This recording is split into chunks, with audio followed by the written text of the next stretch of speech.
자, 반갑습니다 여러분. 지금부터 경제 공부해 보도록 하겠습니다.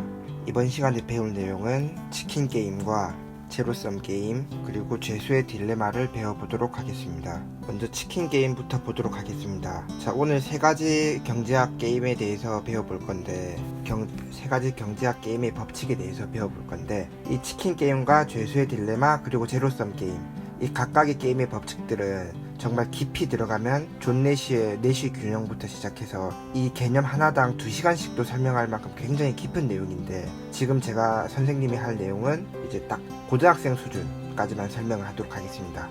이 용어가 대충 누군가가 이 용어에 대해서 물어봤을 때 한 문장, 두 문장 내지 세 문장 정도로 이것은 이러이러한 이론입니다. 설명할 수 있을 정도만 그 정도로만 설명하도록 하겠습니다. 먼저 첫 번째 치킨 게임 보도록 하겠습니다. 여기서 말한 치킨은 정말 새 치킨을 말하는 게 맞습니다. 새, 우리가 먹는 치킨, 닭 이야기입니다. 닭들이 생각보다 우리들이 야이 새대가리야 하고 욕을 하잖아요. 그만큼 새들이 멍청하기 때문인데 미국에서 일어난 일인데 이제 이 게임의 어원은 이렇게 닭이 있습니다. 이렇게 막 돌진해서 싸우러 옵니다. 파이트, 붙어요. 그러면 어떻게 될까요? 서로 막 이렇게 달려온다. 누군가가 A 닭과 B 닭이 있는데 달려와서 부딪히면 둘 다 다치는데 B 닭이 겁을 먹어서 휙 피합니다. 그럼 A 닭은 돌진했으니까 누가 이긴 걸까요? A가 승자가 되겠죠. 반대로 A가 피하고 B가 돌진하면은 B가 승자가 되고, 그러면 둘 다 겁이 나서 둘 다 다쳐서 혹시나 머리가 맞아서 죽을 수도 있으니까 다쳐서 겁이 나니까 둘 다 피하게 되면은 승자가 없거나 혹은 A, B 모두 다 살아남았으니까 다친 데 하나 없으니까 A, B 모두가 어쩌면 승자가 될 수가 있겠죠. 이런 식으로 어떤 주장과 어떤 주장이 충돌했을 때 둘 중 누구 하나가 굽히지 않는 것, 둘 중 누구 하나가 의견을 굽히기 전까지 계속해서 돌진하는 행위 말합니다. 그래서 내가 겁쟁이가 되기 싫어서 충돌하는 거죠. 내용 간단하게 보도록 하겠습니다. 치킨 게임은 일명 겁쟁이 게임이라고 하는데 그 전에 이제 이거는 선생님이 닭으로 비유를 했었는데 이제 실제 미국에서 젊은이들 사이에 유행을 했는데 이렇게 자동차가 또 나란히 마주보고 달려옵니다. 달려오다가 서로 부딪히면 시속 100km로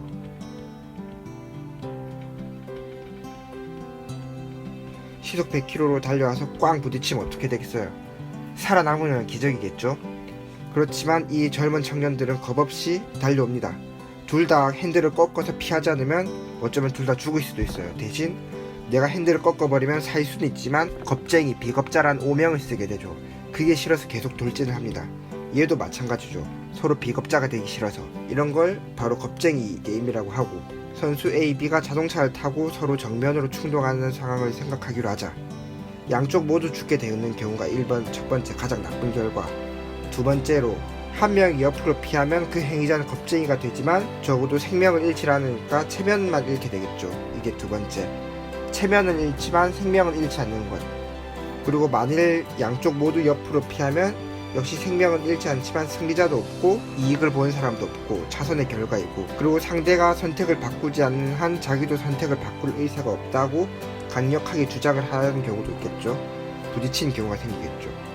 그래서 여기 비합리의 합리성이라고, 이럴 경우 자신의 손을 핸들에 묶어서 무조건 직진하는 것이 최선의 결과를 낳는다. 정말 부딪히기 일보 직전에 얘는 피할 것이기 때문에 나는 무조건 직진을 한다. 이 내용입니다. 첫 번째, 둘 다 부딪혀서 죽을 것이냐. 두 번째, 내가 피하고 겁쟁이가 될 것이냐. 세 번째, 얘가 피하든가 아니면 그냥 같이 죽을 것이냐. 이거를 고민하면 되겠죠. 이 사람 입장에서는. 이게 실제 정치 경제에서도 많이 쓰이는데, 정치에서는 어떤 게 있겠죠? 정치에서는 쉽게 말해서 남한과 북한이 군비 경쟁을 하는 겁니다. 왜냐하면 우리의 주적이 누구죠? 미국도 중국도 일본도 아니고 우리나라 군인들은 북한으로부터 지금 우리나라를 지켜주고 있죠. 반대로 북한도 우리나라로부터 자기 나라를 지키고 있는 거겠죠. 그래서 우리나라 군비가 100억을 썼다. 근데 북한은 10억밖에 안 쓴다. 북한 입장에서 불안하죠. 아, 이러다가 침략 당해가지고 흡수 통일되는 거 아닌가 불안해서 얘네들은 110억으로 올립니다. 그럼 남한 입장에서 6.25 같은 아픈 역사를 되풀이할 수가 없다. 그럼 우리 과감하게 200억 해버리자. 북한 입장에서 어떡하지? 이러면 우리가 밀리는데 하고 얘네들도 200억에 맞춥니다. 그러다가 또 남한은 이대로 가다가 우리가 그래도 GDP가 북한에 비해서 얼마나 높은데 쟤네랑 어떻게 군비를 같이 하겠냐 해서 250억으로 또 올립니다. 그럼 북한은 어쩔 수 없다. 250억. 이제 남한도 슬슬 올리기 힘들어지지만 북한이 계속 올라오기 때문에 우리는 북한을 이겨야 되겠죠. 우리의 주적이니까 적을 이겨야 되는 게 당연하죠. 그래서 260억을 올립니다. 그럼 북한도 지기 싫어서 270억, 280억 마치 경매하듯이 계속 가격을 올립니다. 이런 식으로 그러다가 북한이 도저히 못 올리겠다. 나 다시 200억으로 돌아갈래. 이게 바로 아까로 말하면 핸들을 꺾어서 도망치는 게 되겠죠. 그럼 북한은 겁쟁이가 되는 거고 이 군비 경쟁에서 치킨 게임에서 패배를 하는 게 되겠죠. 이런 걸 안보의 딜레마라고도 부릅니다. 이걸 안보의 딜레마. 이건 정치에서 많이 쓰입니다. 그래서 또 기업 입장에서도 있는데 우리나라 삼성에서 뭐 유명하죠 여러분? 갤럭시도 유명하지만 삼성전자에서는 반도체가 유명한데 삼성전자가 반도체 점유율이 엄청 높습니다. 근데 삼성전자가 반도체 점유율이 처음부터 높았냐? 물론 그건 아니겠죠. 삼성전자가 처음에 반도체를 만들어서 시장에 나왔습니다. 하나에 700원. 다른 경쟁 기업들도 있었을 건데 얘네들도 역시 700원씩 다 했다고 칩시다. 근데 삼성전자는 이 반도체 시장을 독점하고 싶습니다. 그래서 가격을 과감하게 500원으로 낮춥니다. 얘네들도 울며 겨자 먹기로 500원씩 낮추겠죠. 왜냐면 똑같은 제품인데 삼성전자가 500원으로 낮추는데 누가 700원 내고 다른 걸 구입하고 싶겠습니까? 삼성전자가 더 싸고 가격이 아니라 반도체 품질이 똑같은 당연히 삼성 걸 쓰지 이렇게 낮추는데 삼성전자는 이제 과감하게 500원 밑으로 가격을 측정하면은 내가 손해를 보지만 삼성전자 입장에서는 반도체를 팔아서 수익을 내는 게 첫 번째 목적이 아니라 얘네들이 더 이상 반도체 시장에서 자신의 경쟁자가 되지 않게 내가 반도체 시장에서 독점적인 1등이 되기 위한 게 목표니까 과감하게 300원으로 가격을 낮춥니다. 물론 삼성전자도 손해를 봐요. 근데 삼성전자는 이 반도체 시장에서 300원을 팔면서 손해를 보더라도 다른 곳에서 돈을 많이 벌어오기 때문에 어느 정도 메꾸고 몇 년 동안은 이 손해가 보는 걸 버틸 수 있습니다. 근데 다른 작은 기업들은 이 반도체를 300원 낮추면 당장 1년 안에 망하게 생겼어요. 반도체 시장에서 이기려고 300원 낮췄다가 1년 뒤에 쫄딱 망할 수는 없겠죠. 어쩔 수 없이 300원까지 못 내리고 500원으로 고정을 하게 되는 겁니다. 그러면 삼성전자의 300원 똑같은 반도체인데 삼성전자 다른 기업 거 500원에 사느니 삼성전자에서 300원에 사는 게 나으니까 사람들이 다 반도체는 삼성전자 걸 다 쓰겠죠. 그러다 보면 이 다른 소기업들은 점점점 반도체가 안 팔리니까 반도체 생산을 안 하게 되고 반도체 시장에서 나가겠죠. 그럼 이제 삼성전자가 이 사람들이 가지고 있던 지분을 다 확보해서 이거 전체를 삼성전자가 반도체 시장을 잡아먹게 되는 겁니다. 이게 바로 치킨 게임이죠. 삼성전자 점점 가격 낮추다가 더 이상 얘가 낮출 수 없을 때까지 얘가 계속 낮춰서 둘 다 손해를 보지만 어느 하나가 핸들을 꺾을 때까지 여기서 핸들을 꺾는다는 건 반도체 시장에서 나간다는 거죠.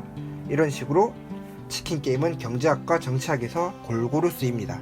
굳이 정치학 경제학이 아니더라도 평소에도 많이 쓰이죠. 쉽게 바보 둘이서 경쟁을 하다가 네가 피해라 내가 피해라 하다가 둘 다 죽을 운명에 처한 것, 다칠 운명에 처한 것, 그럴 때 치킨 게임이란 용어를 씁니다. 여러분 이제 치킨 게임이 뭔지 이해가 되셨나요? 그럼 다음으로 넘어가도록 하겠습니다. 자, 다음은 제로섬 게임인데 이건 쉽게 설명하고 넘어가도록 하겠습니다. 이득과 손실을 더하면 제로가 되는 게임을 말한다. 내가 얻는 만큼 상대가 잃고 상대가 얻는 만큼 내가 잃는 승자 독식의 게임인 만큼 치열한 대립과 경쟁을 불러일으킨다. 즉 이거죠. 카지노라고 생각합시다. 여러분 카지노에서 이제 도박을 합니다. 도박을 하는데 둘 다 판돈을 1000만원씩 가지고 왔습니다. 1000만원 가지고 왔는데 자 이제 선생님 타짜여 좋아하니까 첫 따로 예를 들어보도록 하겠습니다. 일단 첫 번째 판에서 얘가 이겼습니다. 그래서 300만원짜리 판이라서 300만원이 이쪽으로 가겠죠. 그러면 얘 마이너스 300을 잃었고 얘는 플러스 300이 되는 거겠죠. 그 다음에 또 한 판을 했는데 이번엔 100만원짜리 판이었습니다. 얘가 이겼어요. 그럼 다시 플러스 100, 이제 마이너스 100. 또 그 다음 판에선 700만원짜리 판이었어. 또 이렇게 이런 식으로 계속해서 이걸 다 더하면 얼마가 될까요, 여러분? 0, 0, 0, 0, 0, 결국 0. 이득과 손실을 모두 더하면 결국엔 0이 되는 것. 네가 잃은 만큼 내가 이익을 얻는 거고, 내가 잃은 만큼 네가 이익을 보는 것. 이게 되는 거겠죠. 결국은 합치면 0이 되는 것. 선생님이 2명으로 예를 들었는데 2명이 아니라 3명이라도 똑같겠죠. 3명으로 한번 늘려보도록 하겠습니다. A, B, C가 있는데 B가 이번에 300만원을 땄다. 300을 땄고, 얘는 뭐 이런 식으로 첫 번째 판, 두 번째 판엔 C가 땄다. 500을 땄다. 그러면 누군가는 뭐 200을 잃고 누군가는 300을 잃겠죠. 그 다음 판은 또 A가 땄다. A는 900만원 판을 과감하게 땄다. 그러면 얘가 500만원 잃고 얘가 400만원 잃고. 자, 이익과 손해를 다 더해봅시다. 여기서 0, 0, 0, 결국은 다 0이죠. 이런 식으로 내가 얻는 만큼 상대가 잃고 상대가 얻는 만큼 내가 잃는 승자 독식의 게임, 이런 걸 바로 제로섬 게임이라고 합니다. 이런 식으로 도박 같은 카지노에서 많이 비유가 됩니다. 제로섬 게임이다 하면은 누군가의 손해가 누군가의 이익으로 돌아가는 것. 주식시장도 마찬가지겠죠. 내가 싸게 사서 비싸게 팔았다면 누군가는 비싸게 사고 싸게 파는 게 되겠죠. 이해가 되셨나요? 그러면 다음으로 넘어가 보도록 하겠습니다. 자, 마지막으로 죄수의 딜레마입니다. 이 죄수의 딜레마도 정말 경제학, 정치학 뿐만 아니라 사회 전반적으로 많이 쓰이는 용어인데, 이건 교양으로도 알아두면 정말 좋은 상식입니다. 자, 죄수가 있는데, 죄수가 있고 경찰서입니다. 경찰서에 이 사람들이 체포가 돼서 지금 수사를 받고 있는데, 얘네들이 지금 증거가 없어. 증거가 있으면 굳이 자백을 받아내지 않아도 되는데 증거가 없으니까 경찰 입장에서는 자백을 받아내야 됩니다. 근데 이 두 사람 공범이기 때문에 사전에 우리 증거 없는 거 아니까 우리끼리 절대 자백하지 말자 약속을 했습니다.